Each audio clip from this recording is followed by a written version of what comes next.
और आपने इस्लाम के अंदर अपने आप को दाखिल कर लिया, तो तैयार हो जाओ, आपके रास्ते में तरह तरह की मुसीबतें आएंगी। हो सकता है ऐसा भी दौर आए कि आपको ला इलाहा इल्लल्लाह पढ़ने पर आपके मुंह में अंगारे डाल दिए जाएं। ऐसा दौर भी आ जाए कि तौहीद के बदले में आपको अपनी जान गंवानी पड़ जाए। आज के इस दौर में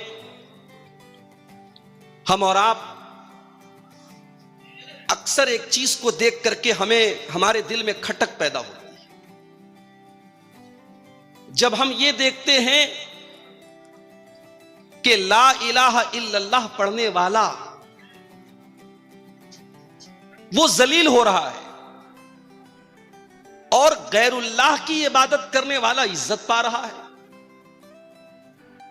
जो घर अल्लाह की इबादत के लिए बनाया गया उसे मिस्मार भी कर दिया जा रहा है, उसे गिरा भी दिया जा रहा है, उसे ढा भी दिया जा रहा है और उसकी जगह पर शिर्क का आस्ताना खड़ा किया जा रहा है।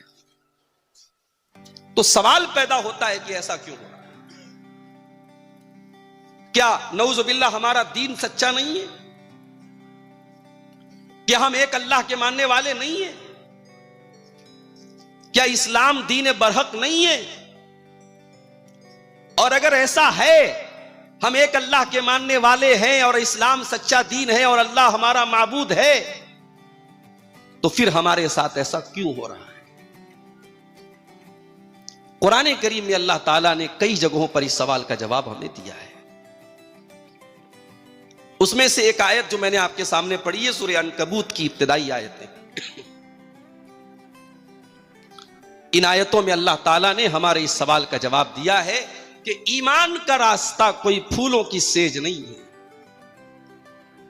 तुम अगर यह समझते हो कि तुम ला इलाहा इल्लल्लाह पढ़ते रहोगे और दुनिया तुम्हें माला पहनाएगी, यह पॉसिबल नहीं है। तुम अगर यह समझते हो कि तुम अल्लाह की बारगाह में सर झुकाओगे और दुनिया तुम्हें सलाम करेगी, यह नहीं हो सकता।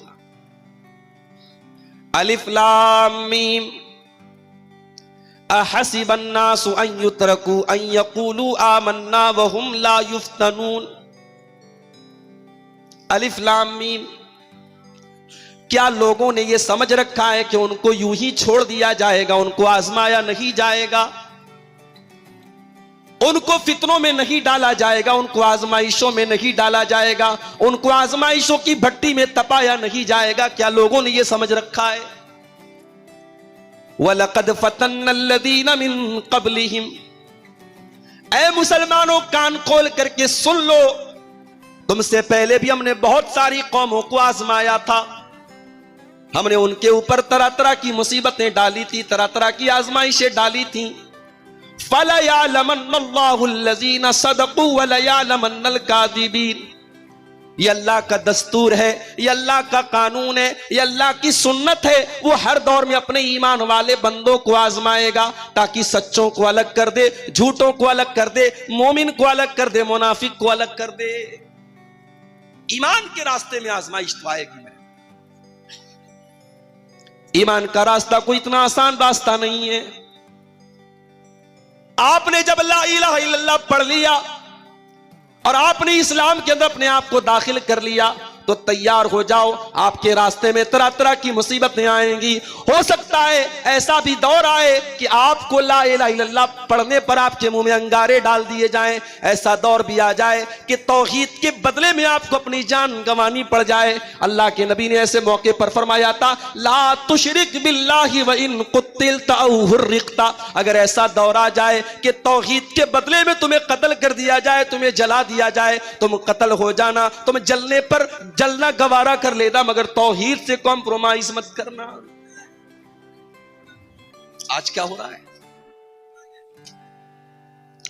लखनऊ से 300 मुसलमान, लखनऊ से 150 किलोमीटर दूर एक जगह पहुंचते हैं। मैं जगह का नाम नहीं लूंगा, रिकॉर्डिंग हो रही है। लखनऊ से 150 किलोमीटर दूर पहुंचते हैं 300 मुसलमान, जिसमें बुर्का पोश औरतें भी हैं।